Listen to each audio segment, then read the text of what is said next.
Okay, welcome back to the deep dive. We're jumping straight into some really high-yield stuff today. We're using the revision notes you shared on a super common topic you absolutely need to nail for exams. We're tackling ovarian cysts. And our mission, really, is simple. Take that source material, find the absolute key nuggets, the must-know facts, and make it all clear and hopefully memorable for your revision. Exactly. And it's not just about listing things, is it? It's about seeing the connections. We'll walk you through your notes, point out the crucial bits, from the definition right through to potential problems. We want this stuff to stick. All right, then, let's unpack it, starting right at the beginning from your notes. What actually are ovarian cysts? So the definition in your source is pretty straightforward. They're fluid-filled sacs, and they form either inside the ovary or sometimes on the surface. Okay, and the source is clear right away. These are really, really common, especially for women in their reproductive years. It's stresses that usually pop up during the menstrual cycle. Yeah, that's key. And often, this is the important bit, they're benign and just sort of resolve on their own. That's right. That's a huge point. Uh, Most are harmless and disappear, but, we still need to understand the different kinds. Definitely. So what about those benign types your source mentions? Okay, so first up are the physiological or functional cysts. These are directly linked to the normal menstrual cycle, like part of the process almost. Your notes mention two main functional types. Follicular cysts, that's when the main follicle, the dominant one, just doesn't rupture to release the egg, usually goes away on its own. Right. Then there are corpus luteum cysts. So after ovulation, you get the corpus luteum. If that structure doesn't break down like it's supposed to, it can fill with fluid, maybe even blood sometimes, according to the source, and form a cyst. So these functional ones are kind of like little hiccups in the normal monthly cycle. Pretty much, yeah. Just variations on the theme. Yeah. But then your source moves on to other benign types, like benign germ cell tumors. Ah, yes, the dermoid cysts, mature cystic teratomas. Exactly. Those are the ones. And they're fascinating because they can have all sorts of tissues inside. Hair, skin fragments, sometimes even bits of bone or teeth. Wow, okay, that's unexpected. It is. Your notes say they're common in younger women, under 30, often asymptomatic. But here's the really high-yield bit for your revision. Even though they're benign, dermoids have a significant risk of torsion. Torsion, that's the twisting. Yes, the ovary and cyst twist on their blood supply. It's a surgical emergency. So remember that link, dermoid cyst, risk of torsion, very important. Then the source mentions benign epithelial tumors, two main ones listed. Serous cystadenoma, that's the most common benign epithelial type. And the source notes it can actually look quite similar to ovarian cancer on scans. That's important. Okay, similarity to cancer, key point. And mucinous cystadenoma, second most common epithelial one. Your notes flag this because it can, rarely, cause something called pseudomyxoma peritoniae. Pseudomyxoma peritoniae. Yeah, it's where this thick jelly-like stuff builds up in the abdomen. It's quite distinctive. Another one of those key details to file away. Gosh, that's quite a spectrum just for the benign ones. Okay, so we know what they are. Now, why do they form? Your source breaks down causes by age. Let's do premenopausal first. Right. So the source lists a few specific triggers for premenopausal women. We've already mentioned the functional or follicular cysts, the egg not releasing properly. Your notes say they can come back too. Recur, yeah. Corpus luteal cysts are listed again, forming from a collection of blood, a hematoma after ovulation. Then there are thecaluteine cysts.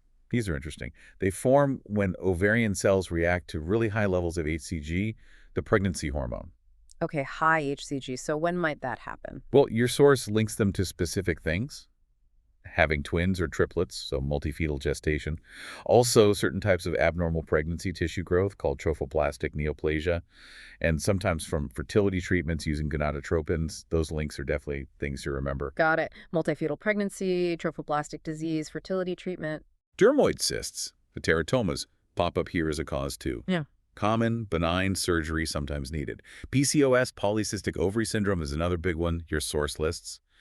Characterized by, multiple cysts, plus problems with ovulation, and often signs of excess male hormones, hyperandrogenism.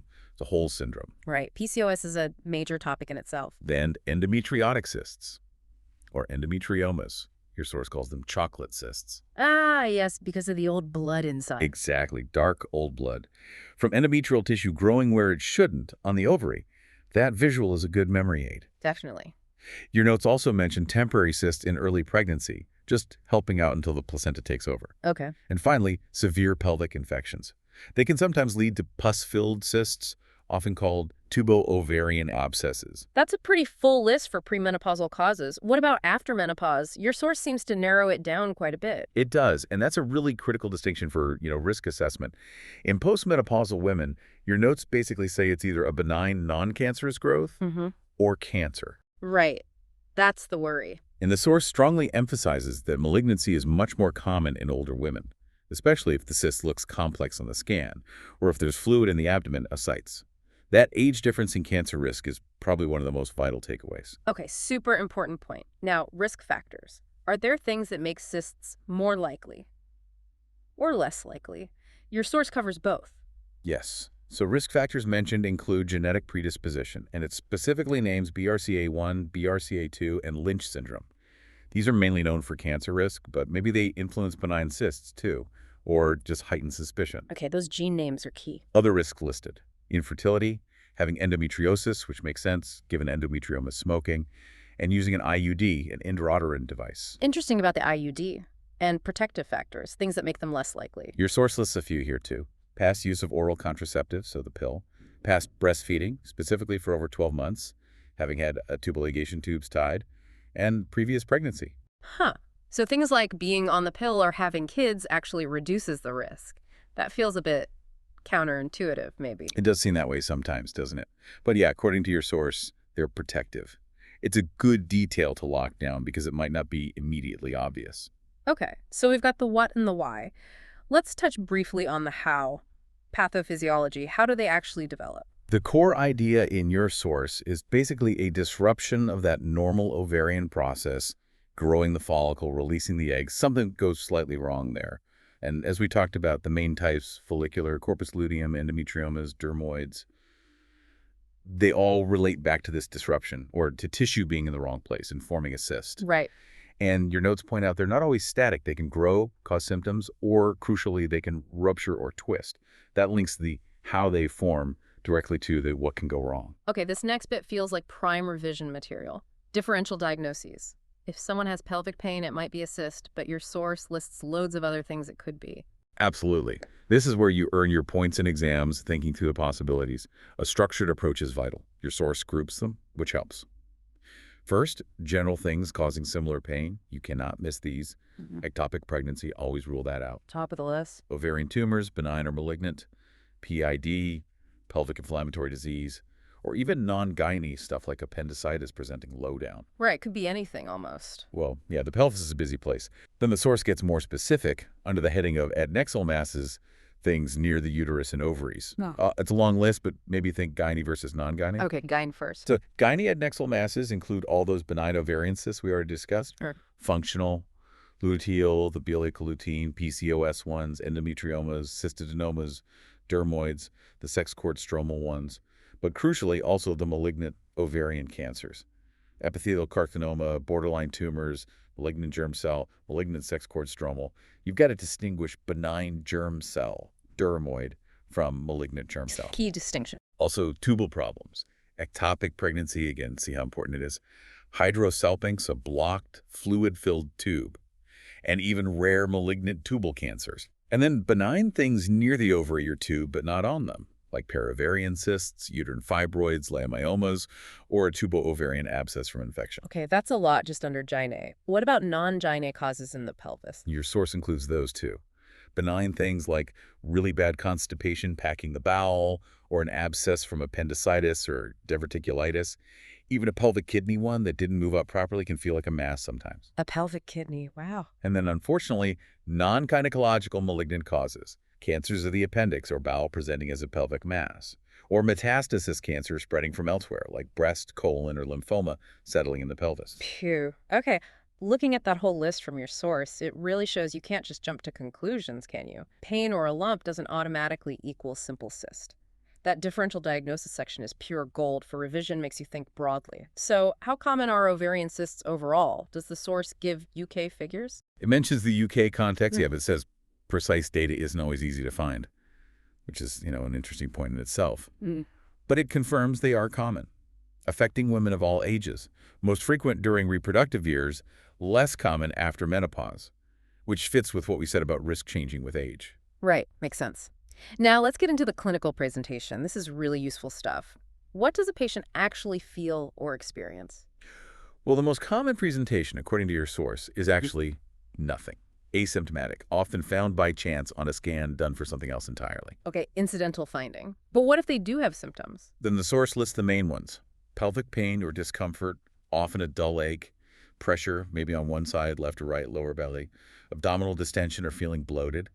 Aside that fluid buildup we mentioned can be a sign, often more worrying. And acute pain. Yes, acute abdomen, sudden, severe pain. That usually signals a complication, like the cyst rupturing or twisting, torsion. There can also be associated symptoms like nausea, maybe vomiting, sometimes vaginal bleeding, though maybe less specific. Okay. And your source also mentions things that are usually not caused by a simple cyst. Yes, this is a useful differentiator. It says irregular menstrual periods and crampy lower abdominal pain, like period pain, are typically not directly caused by the cyst itself. Helps distinguish from things like fibroids, maybe. Good distinction. Oh, what about signs on examination? The main sign mentioned is feeling an adnexal mass during a pelvic exam. And specifically for PCOS cases, hirsutism, that excess hair growth pattern, is noted. Your notes also sketch out the diagnostic approach. General evaluation, first history, exam. Then a focused evaluation if there are red flags, acute pain, bleeding, fever, rule out emergencies, and then, if needed, a specific evaluation for malignancy if the suspicion is high. Right, a logical flow. So how do doctors pin it down? What are the key investigations listed in your source? Number one, the primary tool is pelvic ultrasound. And those visual details on the ultrasound report are absolutely crucial for you to know for revision. Okay, talk us through the ultrasound findings. Simple versus worrying. So a simple cyst, likely benign your source says, looks round or oval. It's anechoic, meaning totally black inside because it's just fluid. Anechoic. Got it. It has thin, smooth walls, and critically, no blood flow inside the cyst when they use Doppler ultrasound. Okay, that sounds reassuring. What about the worrying signs? Signs of malignancy? That's where it changes. Your source lists things like solid components or lumps within the cyst, thick or irregular walls or septations, those internal dividing walls, seeing blood flow within those solid bits or septations using Doppler, and finding esyts, that abdominal fluid or other masses nearby. Those are all red flags mentioned in your source. Knowing those descriptors is high yield. Definitely need to know those ultrasound features. What else? Other imaging? Your source mentions MRI or CT scans might be used for a closer look, especially if the cyst is large or looks complex on ultrasound. And blood tests. Yeah, blood tests are important for a couple of reasons. One, always rule out pregnancy in women of reproductive age with pelvic pain. Two, tumor markers. Ah, yes, the markers. CA-125. That's the main one people think of for ovarian cancer. But your source adds a really important caution. CA-125 can be raised by lots of non-cancerous things, especially in premenopausal women, fibroids, endometriosis, infection. So it's not a perfect test, particularly in younger women. You need context. Good point. What other markers are mentioned? AFP, HCG, and LDH are listed, often associated with germ cell tumors. And CEA and CA19-9 are mentioned too, because remember those differentials. A pelvic mass could be bowel or pancreatic cancer that spread. So the markers help point towards the possible origin. Connecting marker to condition is key. Right. And surgery, when does that come into it for diagnosis? Well, sometimes surgery is needed just to get a definite diagnosis by looking at the tissue histology, or it might be the treatment itself.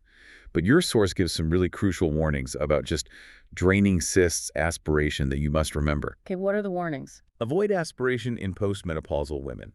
It's generally ineffective for cysts that keep coming back. Relying on cytology, examining the fluid isn't very sensitive for picking up cancer. You could miss it. And the big one, if you aspirate a cyst that turns out to be malignant, you risk spilling cancer cells into the abdomen, which can make things worse, change the stage. Those are vital clinical practice points from your source. Okay, really important caveats there about aspiration. So we've investigated. Now management, what's the plan? It really depends, as your source explains. Depends on the cyst size, its appearance on the scan, whether it's causing symptoms, and that estimated risk of complications or malignancy. It's tailored. Makes sense. What about prescribed treatments? For simple pain relief from a low-risk cyst, your notes just mention analgesics. And interestingly, oral contraceptives, the pill, are listed. Your source mentions a potential dual benefit, maybe reducing the risk of future cysts or neoplasms, and possibly helping existing functional cysts resolve faster. Ah, that dual benefit point again. Useful. What about non-prescribing management? Different scenarios. Exactly. The approach varies. Say a cyst ruptures. If it's uncomplicated, your source suggests expectant management, watch and wait, pain relief surgery, only if needed. But if it's complicated by bleeding into the abdomen, hemoperitoneum that needs closer observation, fluids maybe. And if the bleeding is bad? If the patient's hemodynamically unstable, low blood pressure, fast heart rate from blood loss, that's an immediate surgical emergency. Laparoscopy usually to stop the bleeding. They might remove just the cyst, cystectomy, or sometimes the whole ovary. Oophorectomy. Okay, so rupture management depends on stability. What about simple asymptomatic cysts? The usual approach in your source is conservative management. Yeah. Monitor symptoms, repeat the ultrasound in, say, 6 to 8 weeks to see if it's gone away or changed. Especially in younger women. Yes, in premenopausal women, cysts under 5 centimeters are often functional and resolve, so monitoring is very common. In postmenopausal women, it's more about watchful waiting. Based on how suspicious it looks initially, might involve repeating scans and tumor markers. When do they opt for surgery for an asymptomatic cyst? Surgery is usually indicated if the cyst is large, if it's causing persistent pain or pressure, if it looks high risk for complications like torsion, if it looks suspicious for cancer based on all the factors, or if it's interfering with fertility treatment, for example. And the type of surgery? Your source mentions ovarian cystectomy. Just removing the cyst and saving the ovary is preferred for low-risk situations. Oophorectomy, removing the whole ovary, is more likely if malignancy is suspected. Okay. Any other management points? Just that elective surgery might be considered for cysts that stick around and cause ongoing severe symptoms. And the source keeps coming back to that potential malignancy risk, especially post-menopause, really driving decisions. It all loops back. So putting it all together then, what's the overall outlook, the prognosis? Generally favorable, according to your source. The main message is most are benign, most resolve on their own. But of course, the prognosis does vary depending on the type of cyst, the size, and crucially whether complications happened. Regular follow-up is key to track things. Good news mostly then. Finally, the scary bit. What complications do we need to absolutely watch out for? Your source lists the main ones, clearly. Cyst rupture, which we discussed. Ovarian torsion, that twisting on the stalk, very painful, cuts off blood supply, needs urgent surgery.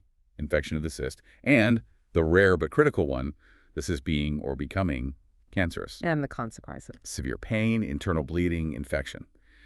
The bottom line from your source is, if you suspect a complication because of sudden severe symptoms, that needs prompt medical attention, urgently. Right. Okay, so let's wrap this up for revision. We've done a real deep dive into your source material on ovarian cysts. We covered the definition, the different types, functional, dermoid, epithelial, the causes, remembering that key age difference, the risk factors, including those genetic ones, how they develop, that huge list of differential diagnoses. Really important to think through those. Don't just memorize the list. Understand why they're differentials. Exactly. How common cysts are, how they present or often don't present, the vital role of ultrasound in knowing those specific features, the different management strategies for different situations, the generally good prognosis, and finally, those critical complications to recognize.